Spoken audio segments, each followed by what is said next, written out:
Hello friends, so today I'll be talking to you on a topic on how I cope with my negative emotions.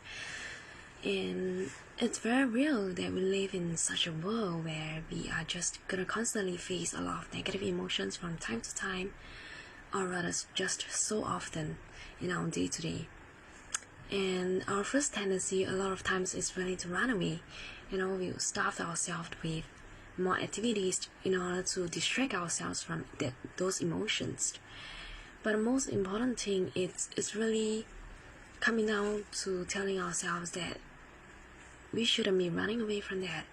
We shouldn't starve ourselves with more food, with more work, or with more TV shows that is gonna cause distraction, thinking that it can remove those emotions away from it.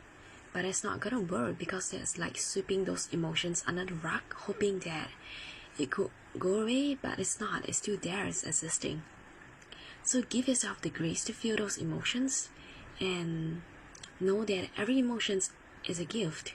Every emotion is a gift. They are not a curse. And you can think of them like your fingers. Every finger represents an emotions, and all of them are important. Every part of your fingers are important, so don't reject them, because the more that you try to reject your emotions, the more you are actually rejecting yourself, and the more you feel lost. So sit down and have a talk with them, with the emotions that you have, and allow them to sink in. Even if it hurts, allow them to sink in. I remember when I had a bad fall last month, and I had a very bad open wound on my knee, and on the very first night it was just so terribly painful, and I didn't have the courage to fully clean that infection off, so I only cleaned it like partially, and I just bandaged it on and covered it with it, hoping that I would recover and hoping that it would do its magic on its own. But it didn't, and it got worse. So in order to heal that wound, the injury, I really have to sit myself down and clean that infections fully, really clean it out fully, even if it hurts. And it was painful, like really painful.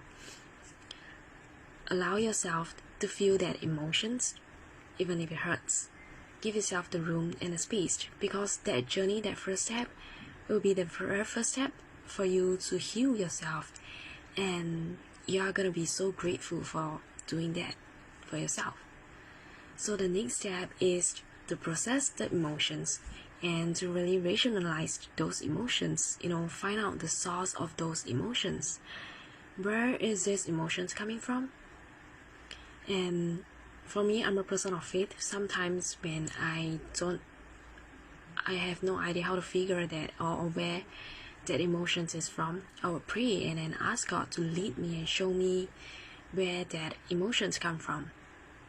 And then on the third point is to really engage them. When I know that those emotions come from, maybe it's a conflict and it stems from someone, then it's time that I need to go out there to confront that person and to really sit down with that person and talk it out.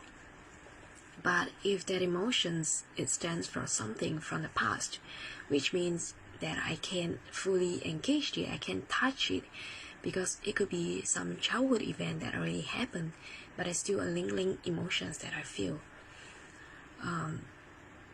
Write those emotions down, and tear them off, like the literal act of tearing the paper off, and then you could burn it out or flush it in a toilet bowl.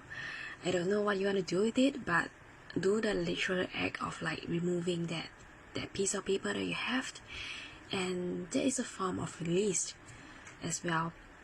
And for me, I'm a person of faith, so I will surrender it to God, and I'll just imagine myself holding that weight or that burden and lifting it up to God and just surrendering, giving it to Him, so I no longer have to hold on to that anymore. And then moving on to the last point, which is to share. The last point of recovery is really to share vulnerably with people.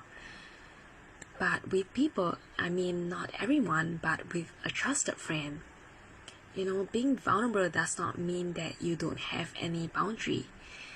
If you want to be vulnerable, you need someone whom you can trust to handle their emotions.